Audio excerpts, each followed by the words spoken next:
Kisah seorang bayi yang hanyut di sungai lalu ditolong oleh seekor harimau putih, namun nasibnya mengenaskan. Berikut Burhan kisahkan untuk Anda. Pagi itu, matahari baru saja terbit di atas desa Kertamandala, memandikan hutan dan sungai dengan sinar keemasan yang hangat. Desa ini berada di sebuah lembah, diapit oleh aliran sungai yang deras dan hutan belantara yang lebat. Penduduk percaya bahwa hutan itu memiliki penjaga, sebuah harimau putih legendaris yang jarang terlihat. Namun, pagi itu, legenda itu terasa jauh, hanya cerita dari nenek moyang yang tinggal di ujung benak mereka. Di tepi sungai, Santi sibuk mencuci pakaian. Perempuan muda itu tampak tenggelam dalam rutinitas hariannya. Tangan-tangannya yang cekatan meremas kain, mencelupkan ke air, lalu memeras dengan tenaga penuh. Meski sederhana, Santi adalah gambaran seorang ibu yang penuh kasih. Tak jauh darinya, Alia, bayinya yang baru berusia 6 bulan, diletakkan di atas selimut lembut yang dibentangkan di atas tanah berumput. Bayi itu tampak tenang, jemarinya bermain-main dengan sinar matahari yang menerobos dedaunan. Air sungai bergemuruh, mengalir deras setelah hujan malam sebelumnya. Aliran itu membawa serpihan ranting, daun, dan sesekali batang pohon yang hanyut dari hulu. Namun, di tengah hiruk-pikuk air, sebuah keheningan samar menyelinap, seperti peringatan yang tidak terlihat. Seekor burung pipit kecil hinggap di dahan dekat Santi. Burung itu berkicau keras, suaranya memecah suasana. Santi menoleh sesaat, matanya menyapu sekitar, tetapi tidak menemukan apapun yang mencurigakan. Hanya sekejap ia berpaling, namun itu cukup untuk mengubah hidupnya. Tanpa disadarinya, Alia yang mulai aktif merangkak, bergerak sedikit demi sedikit mendekati tepian sungai. Tubuh mungil itu, yang tidak tahu bahaya, merayap lebih dekat ke arah arus yang deras. Kemudian, bunyi plung terdengar, lemah namun cukup jelas untuk memutar kepala Santi dengan cepat. Matanya melebar. Selimut yang sebelumnya melindungi Alia kini kosong, terbentang tanpa bayi di atasnya. Santi berlari dengan histeris ke tepian sungai, matanya liar mencari di antara aliran air yang deras. "Alia!" teriaknya, suaranya pecah oleh rasa takut yang menggumpal. Ia melihat sekilas sesuatu yang terombang-ambing, bayang-bayang kecil tubuh mungil itu hanyut di antara derasnya arus. Santi terjun ke air, tangannya meraih sembarang arah, tetapi tidak ada yang bisa digenggam selain kekosongan.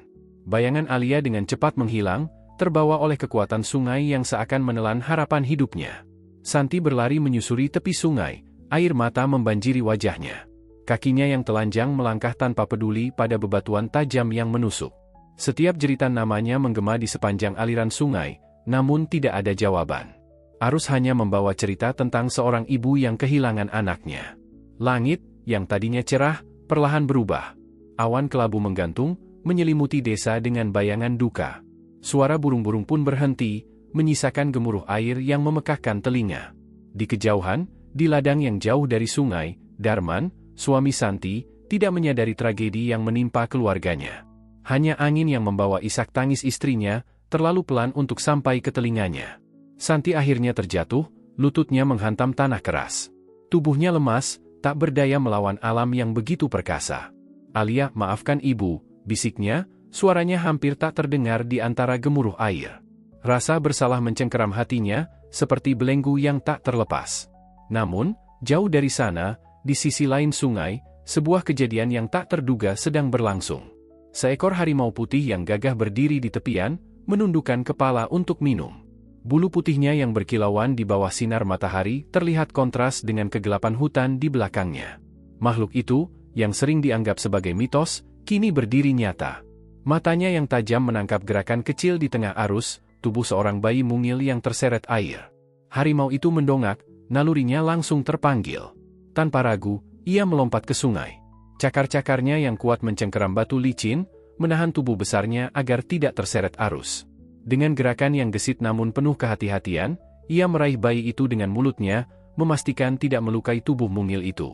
Setelah membawa bayi ke tepian yang aman, harimau itu menjilat wajah kecil Alia dengan lembut, mencoba menenangkan tangisannya. Kehangatan bulu harimau membuat bayi itu berhenti menangis, menggantinya dengan senyuman kecil yang menggetarkan. Harimau putih membawa bayi itu pergi, melangkah ke dalam hutan lebat menuju tempat yang aman, jauh dari ancaman manusia maupun binatang liar.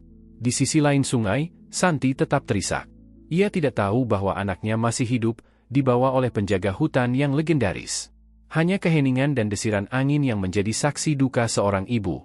Ketika Darman akhirnya menemukan istrinya di tepi sungai, ia tahu ada sesuatu yang salah. Ia memeluk Santi yang lemah, sementara hatinya tenggelam dalam kecemasan. Namun, jauh di dalam hutan, takdir lain sedang ditulis. Takdir yang akan membawa cerita keluarga ini ke dalam sebuah perjalanan yang penuh misteri, keajaiban, dan pengorbanan yang tak terbayangkan. Hutan Kertamandala menyimpan kesunyian yang tidak biasa, sebuah keheningan yang hidup. Di balik pepohonan yang menjulang tinggi, suara dedaunan bergesekan dengan angin menciptakan nada-nada lembut, namun di dalam kegelapan hutan itu sendiri, ada keheningan yang begitu dalam sehingga setiap langkah terasa seperti menggema. Tempat ini bukan hanya rumah bagi hewan-hewan liar, tetapi juga ruang di mana rahasia dan legenda terjalin dengan nyata. Di tengah keheningan itu, seekor harimau putih yang megah melangkah hati-hati.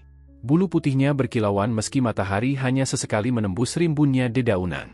Di antara taringnya yang kuat, ia membawa tubuh mungil seorang bayi, Alia, yang baru saja diselamatkannya dari arus sungai yang buas. Tangis bayi itu kini telah mereda, tubuh kecilnya terayun lembut seiring langkah sang harimau. Seolah ada kenyamanan yang tak terjelaskan dalam sentuhan hangat bulu hewan besar itu. Hutan yang mereka masuki semakin dalam. Di sana, cahaya matahari hampir tidak menjangkau, tergantikan oleh bayangan pohon-pohon raksasa yang mencakar langit. Aroma tanah basah bercampur dedaunan yang membusuk memenuhi udara, menambah kesan liar dan tak tersentuh. Namun, di antara itu semua, harimau putih berjalan dengan tenang, seperti penjaga yang telah mengenal setiap sudut tempat ini. Setelah perjalanan panjang, ia tiba di sebuah gua tersembunyi, terletak di kaki bukit kecil yang dikelilingi oleh semak belukar. Mulut gua itu tertutup sebagian oleh akar-akar pohon besar yang menjalar ke tanah, menciptakan semacam tirai alami. Udara di dalam gua terasa hangat, terlindung dari hembusan angin dingin yang merayap dari luar. Harimau putih dengan lembut meletakkan tubuh kecil Alia di atas tumpukan dedaunan kering yang terhampar di lantai gua, seperti sebuah tempat tidur yang sederhana namun aman. Malam tiba dengan cepat di hutan itu. Langit berubah menjadi gelap pekat tanpa bulan maupun bintang. Dari dalam gua, hanya mata harimau putih yang menyala samar, seperti dua bara api kecil yang terus berjaga. Bayi Alia, yang semula gelisah, kini tertidur pulas, tubuhnya terbungkus kehangatan bulu sang harimau. Malam itu berlalu dengan keheningan yang nyaris sempurna, hanya sesekali terdengar suara binatang malam yang melintas di kejauhan. Hari-hari berikutnya adalah hari-hari yang penuh keajaiban di tengah kehidupan liar hutan Kertamandala. Alia yang masih bayi mulai terbiasa dengan lingkungannya yang baru. Harimau putih menjadi penjaganya, namun lebih dari itu, ia juga menjadi sahabat yang tidak pernah dimiliki oleh manusia lain. Setiap pagi, harimau putih membawa Alia keluar dari gua untuk menghirup udara segar dan mengenal dunia yang baru. Di antara pepohonan yang rindang, burung-burung kecil terbang rendah, menyambut kehadiran mereka dengan kicauan ceria. Seekor burung kecil yang terluka ditemukan oleh harimau putih, dan ia membawanya kepada Alia. Meski belum mengerti banyak, Alia meraih burung kecil itu dengan jemari mungilnya, seolah ingin menghibur. Burung itu akhirnya sembuh, dan sejak saat itu, ia selalu berada di sekitar mereka, menjadi teman baru dalam kehidupan kecil Alia di hutan. Namun, hutan tetaplah tempat yang penuh dengan tantangan. Suatu hari, saat Alia bermain di dekat sebuah aliran kecil di bawah sinar matahari pagi, seekor ular hitam muncul dari semak-semak, matanya menatap tajam ke arah bayi itu. Dalam sekejap, harimau putih yang selalu berjaga langsung berdiri di depan Alia, tubuhnya menegang, dan auman rendah keluar dari tenggorokannya. Ular itu mundur perlahan, menghilang kembali ke dalam bayangan hutan. Kehidupan di hutan adalah pelajaran tentang kelangsungan hidup dan harmoni yang rapuh. Harimau putih dengan sabar melindungi Alia dari setiap ancaman, namun ia juga memperkenalkan bayi itu pada keindahan yang tersembunyi. Air terjun kecil di tengah hutan menjadi tempat mereka bermain. Pelangi sering muncul dari percikan air, menciptakan pemandangan yang membuat Alia tertawa kecil, tangannya menggapai cahaya seperti mencoba menangkapnya. Tetapi ada saat-saat ketika malam menjadi lebih gelap dari biasanya, ketika suara-suara hutan terasa lebih dekat dan mengancam. Harimau putih tidak pernah lengah. Setiap gerakan, setiap desahan angin, ia pantau dengan seksama.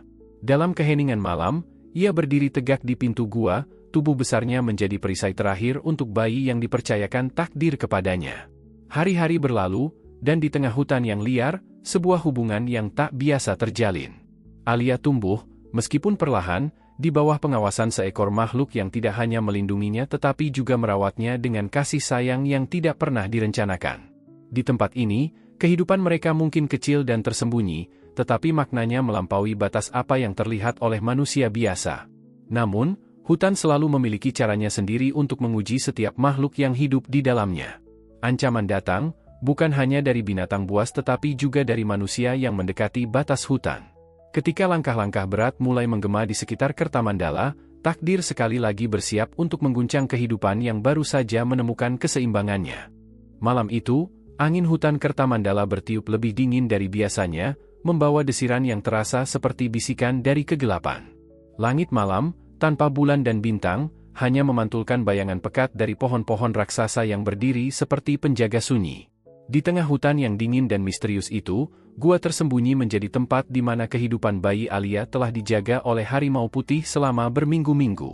Namun, malam ini bukanlah malam yang biasa. Ada sesuatu di udara, sesuatu yang berbisik bahwa keseimbangan telah terusik. Di dalam gua, harimau putih, meski terluka dari pertarungannya sebelumnya dengan seekor ular berbisa beberapa hari lalu, tetap berjaga. Tubuhnya yang besar melingkar di sekitar bayi Alia yang tertidur lelap. Matanya yang tajam tetap waspada, menatap kegelapan yang mengintip dari luar mulut gua. Ia tahu ada bahaya yang mengintai. Naluri kunonya, yang telah menyelamatkan Alia berkali-kali, kini memberikan peringatan terakhir. Di sudut lain hutan, dua bayangan manusia bergerak dengan langkah hati-hati. Santi dan Darman, setelah berhari-hari mencari tanpa hasil, akhirnya memasuki hutan Kertamandala, mengikuti jejak samar yang mereka temukan di sepanjang tepian sungai. Hutan ini adalah tempat yang jarang dimasuki manusia, dikenal sebagai tempat yang dihuni oleh roh penjaga dan binatang buas. Namun, hati mereka dipenuhi harapan bahwa bayi mereka masih hidup. Setiap langkah mereka dipandu oleh naluri, meskipun ketakutan menggantung di udara, seperti bayangan yang tidak terlihat. Ketika mereka akhirnya mencapai gua tersembunyi, rasa lega sekaligus gentar menyelimuti mereka. Di dalam gua, mereka melihat bayi mereka, Alia, tertidur dengan tenang di samping makhluk yang hanya mereka dengar dari cerita nenek moyang, seekor harimau putih. Sang harimau menoleh perlahan, matanya bertemu dengan mata Santi dan Darman, menciptakan momen yang penuh keheningan. Bukan kebencian atau ancaman yang terpancar dari mata itu, tetapi sebuah pengertian yang dalam, pengertian bahwa ia bukan hanya seorang penjaga, tetapi juga seorang pelindung yang telah memberikan segalanya. Namun, ketenangan itu segera buyar. Dari kegelapan, bahaya mendekat. Seekor buaya besar, yang telah mengikuti jejak mereka dari sungai, muncul dari bayang-bayang. Mata reptil itu menyala tajam, tubuhnya yang besar bergerak lamban namun penuh ancaman. Harimau putih berdiri dengan sisa tenaganya, meskipun tubuhnya masih lemah dari luka sebelumnya. Ia tahu tugasnya belum selesai. Pertarungan dimulai dengan keheningan yang hanya dipecahkan oleh suara gemeretak dari buaya yang membuka rahangnya lebar-lebar. Harimau putih melompat ke arah musuhnya, menggunakan kekuatan terakhirnya untuk melindungi bayi yang telah menjadi tanggung jawabnya. Cakar-cakar tajam bertemu dengan sisik keras, auman bercampur dengan deru nafas yang terengah-engah. Buaya itu menyerang dengan brutal, tetapi harimau putih, meskipun terluka parah, tidak mundur. Di tengah pertempuran itu, Santi dan Darman hanya bisa berdiri terpaku, menyaksikan pengorbanan luar biasa yang dilakukan oleh makhluk yang pernah mereka anggap hanya mitos. Dengan satu serangan terakhir yang mematikan, harimau putih berhasil melumpuhkan buaya itu, memaksa reptil besar itu mundur ke dalam sungai yang gelap. Namun, kemenangan itu dibayar mahal. Harimau putih, tubuhnya penuh luka dan napasnya mulai melemah, perlahan terjatuh di depan gua. Di sisi tubuhnya, Alia merangkak mendekatinya, seperti memahami bahwa sosok ini adalah pelindung yang telah memberikan segalanya untuknya. Harimau putih memandang bayi itu untuk terakhir kalinya, matanya tidak lagi penuh dengan kekuatan, tetapi dengan kelembutan yang tidak pernah terlihat sebelumnya. Nafas terakhirnya perlahan hilang bersama desiran angin malam, meninggalkan keheningan yang begitu dalam sehingga hutan itu seolah berhenti bernapas. Santi dan Darman mendekat dengan langkah berat. Mereka memeluk bayi mereka yang akhirnya kembali ke pelukan mereka. Namun, hati mereka juga dipenuhi dengan rasa kehilangan dan penghormatan. Harimau putih itu bukan sekadar penjaga, tetapi pahlawan yang telah mengorbankan dirinya untuk memastikan kehidupan terus berlanjut. Keesokan harinya, di bawah pohon beringin besar di hutan Kertamandala, Santi dan Darman, dengan air mata yang tidak dapat terbendung, menguburkan sang harimau putih. Tempat itu menjadi simbol cinta dan pengorbanan yang melampaui batas antara manusia dan alam. Hutan Kertamandala tetap diam, tetapi pohon-pohon dan angin seakan ikut berbisik, mengabadikan legenda tentang harimau putih yang melindungi seorang bayi manusia. Meskipun Santi, Darman, dan Alia kembali ke desa mereka, hati mereka selalu tertinggal di hutan itu. Setiap tahun, mereka datang ke pohon beringin besar, membawa bunga liar untuk mengenang makhluk agung yang telah menjadi bagian dari kisah hidup mereka. Legenda harimau putih tetap hidup di desa Kertamandala, diceritakan dari generasi ke generasi. Namun, bagi Santi dan Darman, ini bukan hanya cerita, melainkan bukti nyata bahwa keberanian dan cinta sejati dapat ditemukan di tempat yang paling tak terduga.